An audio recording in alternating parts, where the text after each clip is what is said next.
Você acredita que Michael Myers é apenas um personagem criado para assustar? E se a Máscara Branca escondesse algo muito mais sombrio? Por trás do mito, existem histórias esquecidas, registros estranhos e mortes inexplicáveis. Hoje, você vai descobrir até onde a linha entre ficção e realidade pode se tornar assustadoramente tênue. Quando o filme Halloween chegou aos cinemas em 1978, o público pensou estar diante apenas de um vilão inventado. Mas ao longo dos anos, boatos começaram a circular. E se a ideia tivesse nascido de uma história real? Um caso oculto, abafado por décadas, mas que inspirou a criação do assassino mais frio e silencioso do cinema. Nos anos 60, em uma pequena cidade americana, uma cena macabra chocou a polícia local. Uma família inteira foi encontrada morta em sua própria casa. O detalhe mais perturbador? A residência estava trancada por dentro, sem sinais de arrombamento. No quintal, um único sobrevivente foi localizado, um menino de apenas 6 anos, imóvel, segurando uma faca. O garoto estava coberto de sangue, mas não parecia ferido. Seu olhar vazio gelava a espinha dos policiais. Quando lhe perguntaram o que havia acontecido, ele respondeu com uma frase enigmática: "O homem no espelho mandou." Palavras simples, mas ditas com uma calma perturbadora, que ecoaram na mente dos investigadores por anos. Sem provas que o incriminassem, o menino foi enviado a uma clínica psiquiátrica. Ali, sua presença deixava médicos e enfermeiros inquietos. Ele não falava, não sorria, não chorava. Passava os dias apenas desenhando. E sempre repetia a mesma figura. Um rosto sem expressão, coberto por uma máscara branca. Coincidência ou uma visão do que estava por vir? Muitos acreditavam que os desenhos eram apenas símbolos de sua mente perturbada. Mas um psiquiatra percebeu que havia algo além. Ele estudou os rabiscos durante meses, até que, em uma noite de outubro, o garoto finalmente quebrou o silêncio. Quando a lua sangrar, ele voltará. Poucas horas depois, a clínica foi tomada por um incêndio inexplicável. O fogo destruiu corredores inteiros, mas o menino saiu quase ileso, enquanto o psiquiatra foi encontrado morto de forma brutal. O relatório oficial dizia acidente, mas os bombeiros juravam que as chamas começaram justamente no quarto da criança, onde não havia nada que pudesse causar o incêndio. A lenda começava a ganhar vida própria. Anos depois, registros sobre o caso simplesmente desapareceram. Morto por ataque cardíaco, diziam. Mas não havia fotos, nem autópsia, apenas um atestado mal escrito. Oficialmente, o garoto deixou de existir. Extraoficialmente, ele se tornou o fantasma de uma história que poucos ousavam contar. E foi essa história que caiu nas mãos de John Carpenter. Carpenter, um jovem roteirista, teria encontrado anotações antigas de um médico que acompanhou o menino. O diário descrevia vozes, símbolos estranhos e até um culto secreto que usava crianças como receptáculos para entidades obscuras. Aquilo foi o combustível para criar Michael Myers, um assassino silencioso, com olhos vazios e máscara branca. Mas dizem que Carpenter nunca revelou tudo. Alguns colegas juram que ele acreditava que o garoto ainda estava vivo. Outros falavam que durante as filmagens do primeiro Halloween, acontecimentos inexplicáveis atormentavam o set. Objetos se moviam sozinhos, luzes falhavam, e havia sempre a sensação de que alguém observava no escuro.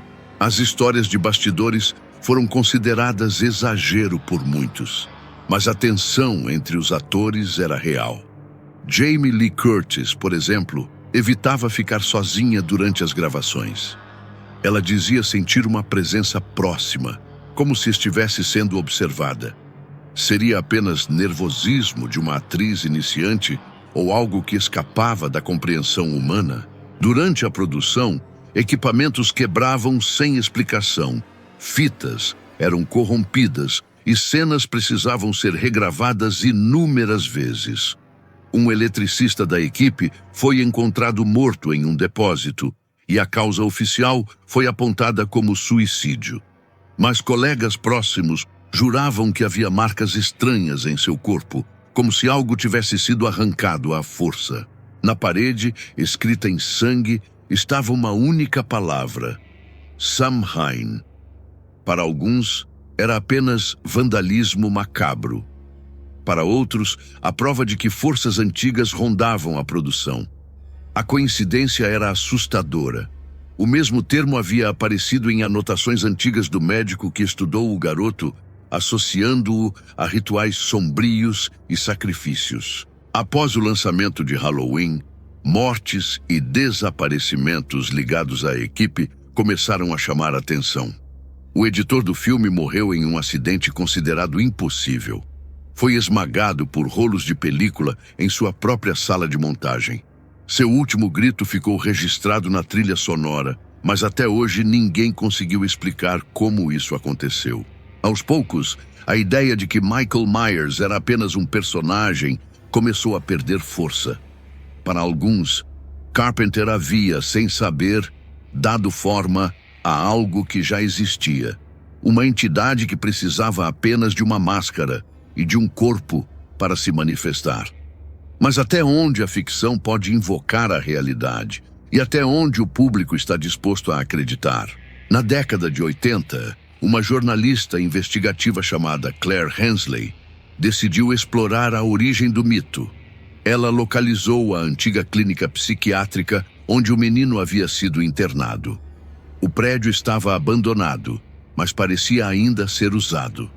Nas paredes, símbolos estranhos estavam gravados e em um porão, dezenas de máscaras brancas estavam espalhadas. No centro do porão, havia uma cadeira de contenção marcada por arranhões de unhas humanas. E em uma das paredes, a frase: "Ele nunca partiu, apenas espera o próximo Halloween." Claire registrou tudo em vídeo e enviou cópias para sua redação. Mas antes que pudesse exibir o material, ela desapareceu. Seu carro foi encontrado queimado a quilômetros dali. As fitas que ela gravou sumiram sem deixar rastro. Colegas acreditavam que a jornalista havia sido silenciada, tornando-se mais uma vítima do chamado Pacto de Myers, o destino sombrio de todos que tentavam expor a verdade por trás da lenda. Aos poucos, sua investigação se tornou mais uma história perdida, sufocada pelo medo e pela censura. Na década de 90, roteiristas tentaram reviver a franquia Halloween, explorando as origens do culto Samhain.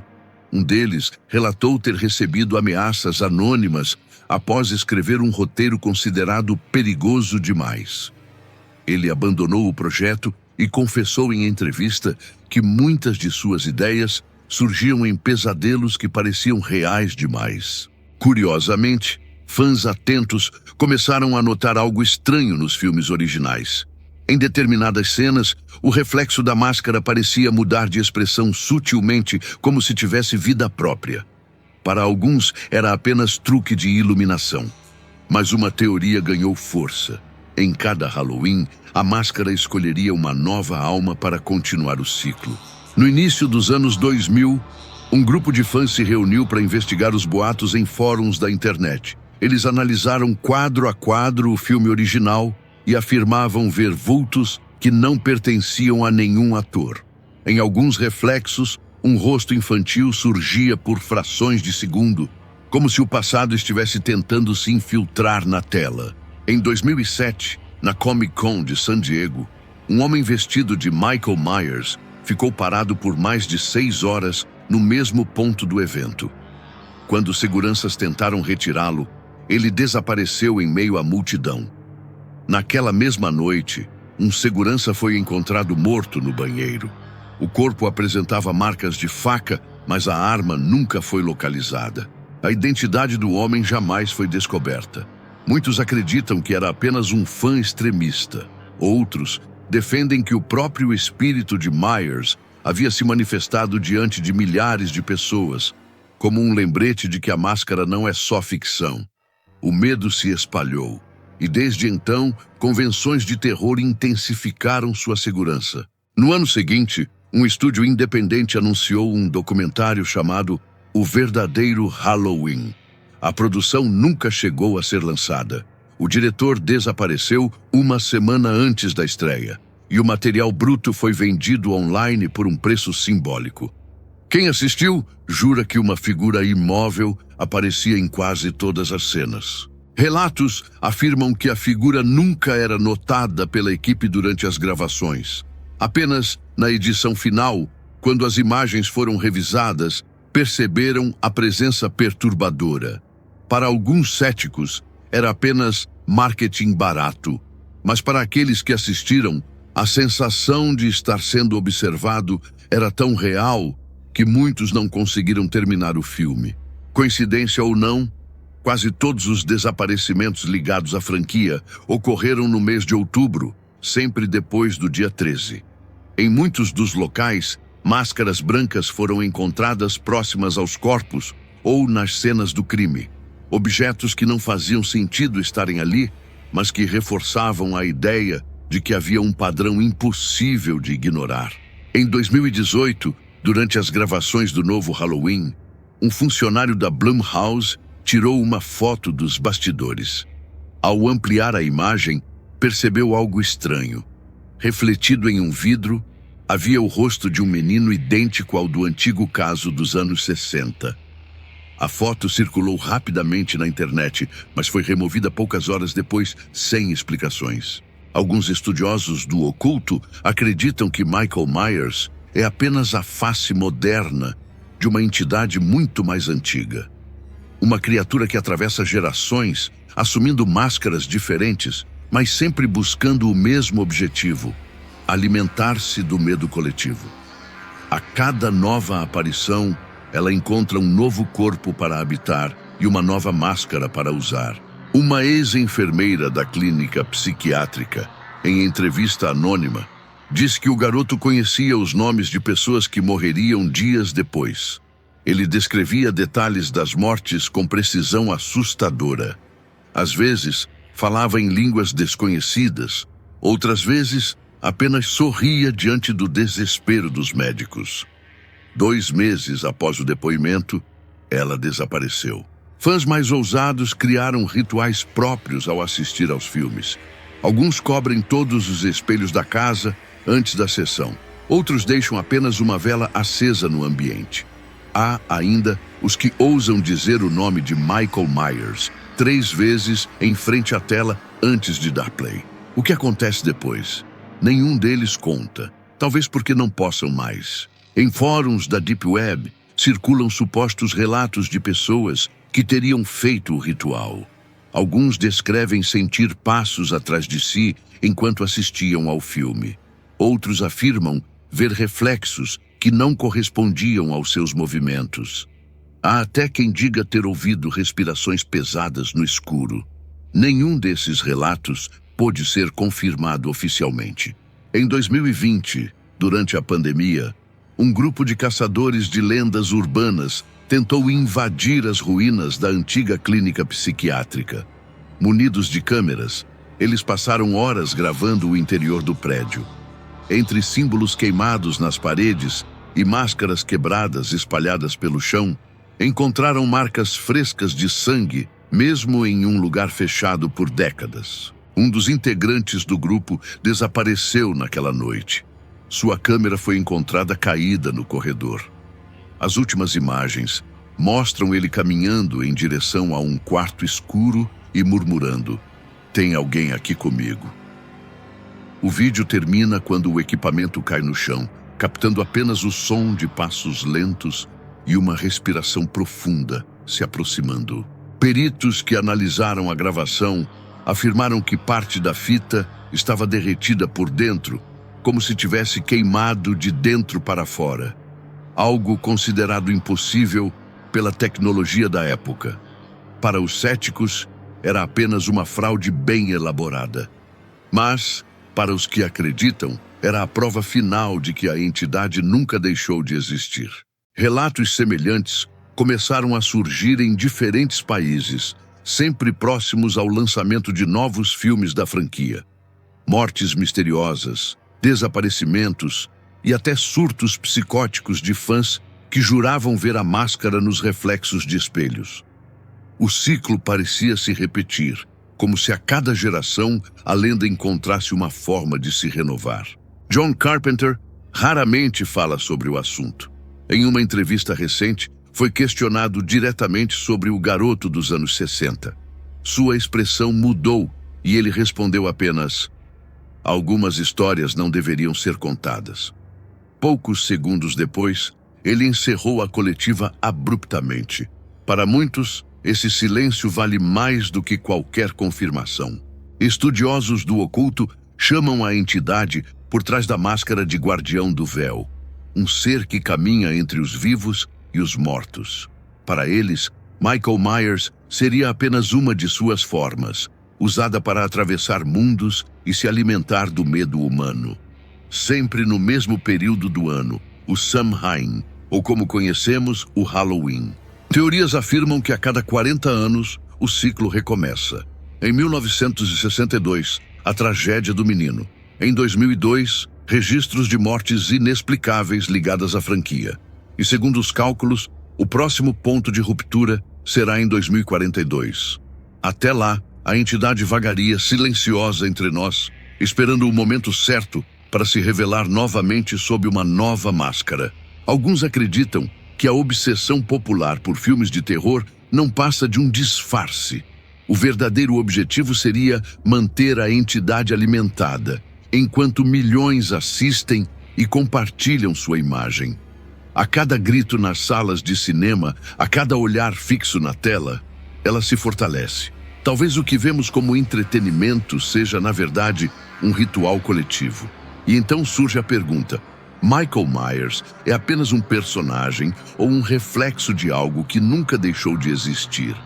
Talvez o cinema não tenha criado um monstro, mas apenas lhe dado uma máscara para que pudesse caminhar entre nós. E se toda vez que você assiste ao filme, ele não estiver na tela, mas sim ao seu lado, esperando ser reconhecido? Nos arquivos perdidos da antiga clínica, investigadores encontraram uma frase escrita à mão, escondida sob camadas de tinta descascada. A tradução era clara e perturbadora. Não é o mal que veste a máscara é o mal. Palavras que ecoam até hoje e reforçam a ideia de que Myers não é apenas um mito, mas um ciclo inevitável. Um detalhe curioso: algumas produções recentes de Halloween tiveram cenas misteriosamente cortadas. Em uma delas, Michael olha para um espelho e vê a imagem de um menino. O diretor afirmou que a cena não fazia sentido para a narrativa, mas membros da equipe garantem que ela refletia algo que de fato aconteceu durante as filmagens. Relatos de funcionários afirmam que durante uma pausa nas gravações, um menino desconhecido apareceu nos bastidores e simplesmente desapareceu diante dos olhos de todos. Alguns acreditam que era apenas imaginação coletiva causada pelo estresse. Outros defendem que era a própria essência de Myers tentando se manifestar novamente no set. Em 2021, durante uma coletiva, John Carpenter foi novamente pressionado sobre a origem da lenda. Pálido, ele respondeu: "Algumas ideias não vêm de dentro de nós. Elas encontram corpos dispostos a obedecer." A frase enigmática foi o suficiente para reacender teorias de que ele teria sido apenas o mensageiro de algo muito maior e mais sombrio. A teoria mais temida entre os fãs é a do ciclo de Myers. A cada 40 anos, o espírito retornaria em busca de novos olhos para continuar. Muitos acreditam que a contagem já começou e que a próxima ruptura será inevitável. Até lá, ele se esconde entre nós, silencioso, disfarçado em rostos anônimos, à espera de ser reconhecido mais uma vez. Mas e se o ciclo já tiver sido reiniciado? Se cada vez que alguém assiste ao filme, ele se aproxima um pouco mais? Talvez a obsessão por maratonar a franquia seja exatamente o que alimenta sua presença. O medo coletivo se transforma em energia, E a cada grito, a cada susto, ele atravessa um pouco mais a fronteira entre a ficção e a realidade. Alguns caçadores de lendas afirmam que a máscara nunca é apenas um acessório. Ela seria o receptáculo perfeito para aprisionar uma entidade. A cada novo rosto que a veste, o espírito encontra um hospedeiro. Talvez seja por isso que tantos cosplayers relatam sensações estranhas ao usá-la. Seria apenas sugestão psicológica ou um convite perigoso? Em comunidades online, circulam vídeos amadores de pessoas usando a máscara e gravando manifestações inexplicáveis. Objetos caindo sozinhos, portas batendo sem vento e até vultos surgindo atrás das gravações. A autenticidade nunca foi provada, mas todos relatam a mesma sensação, como se algo os observasse enquanto gravavam. Céticos dizem que tudo não passa de encenação, mas a repetição dos fenômenos em diferentes lugares e épocas levanta dúvidas.